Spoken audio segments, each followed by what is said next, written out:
Assalamualaikum warahmatullahi wabarakatuh.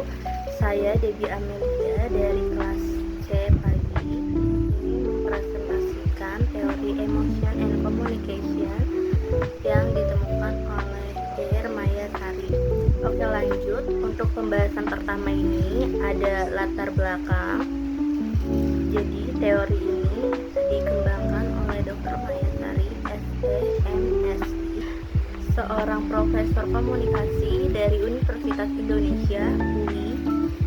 Ia memiliki latar belakang pendidikan di bidang psikologi dan komunikasi interpersonal dengan gelar doktoralnya diraih di bidang komunikasi emosi dari University of Amsterdam.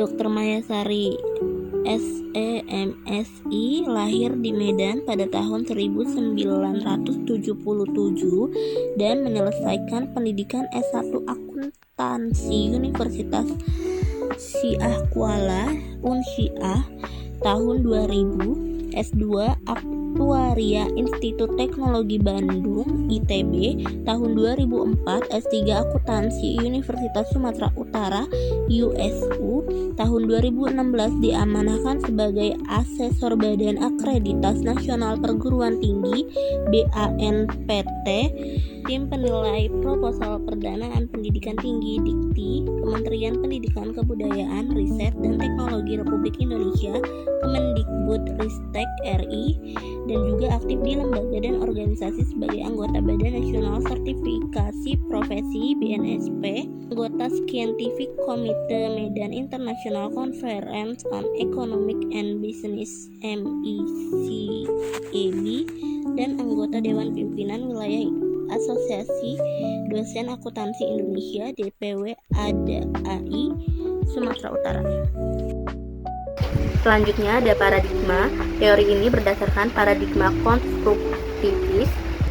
Paradigma ini memandang bahwa realitas dibentuk melalui interaksi sosial dan emosi, bukan sekedar respon biologis, melainkan hasil dari kontribusi sosial dan kultural dalam proses komunikasi.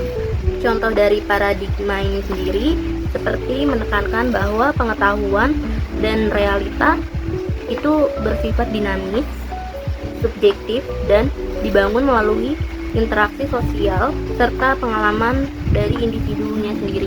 Selanjutnya ada tradisi komunikasi. Teori ini termasuk dalam kondisi teori komunikasi psikologi sosial dan fenomenologi. Untuk tradisi psikologi sosial ini sendiri menekankan pada bagaimana individu memproses pesan dan meresponnya berdasarkan kondisi internal termasuk emosi. Dan dalam konteks ini, emosi bukan hanya sebagai respon pasif, tetapi juga sebagai faktor aktif yang mempengaruhi interpretasi pesan dan perilaku komunikasi tersebut. Sedangkan tradisi fenomenologi ini melihat komunikasi sebagai pengalaman subjektif dan intersubjektif dalam hubungan interpersonal. Pemahaman atau pengalaman emosional orang lain menjadi kunci untuk menciptakan komunikasi yang empatik dan bermakna. Dan dari teori Dr. Maya Sari ini menekankan pentingnya kesadaran diri dan kesadaran sosial dalam mengelola emosi saat berkomunikasi. Lanjut, di sini ada konsep utama dan asumsi teori. Untuk konsep utamanya sendiri ada regulasi emosi, kompetensi emosional komunikasi, kesadaran emosional sosial, dan responsivitas emosional adaptif.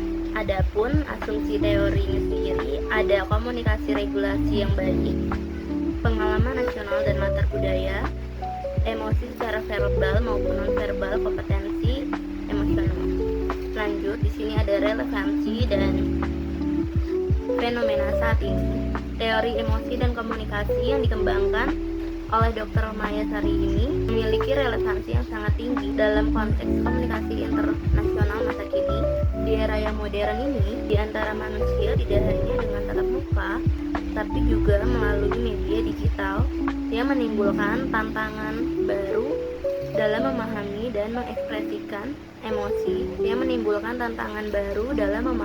dan mengekspresikan emosi, tersebut.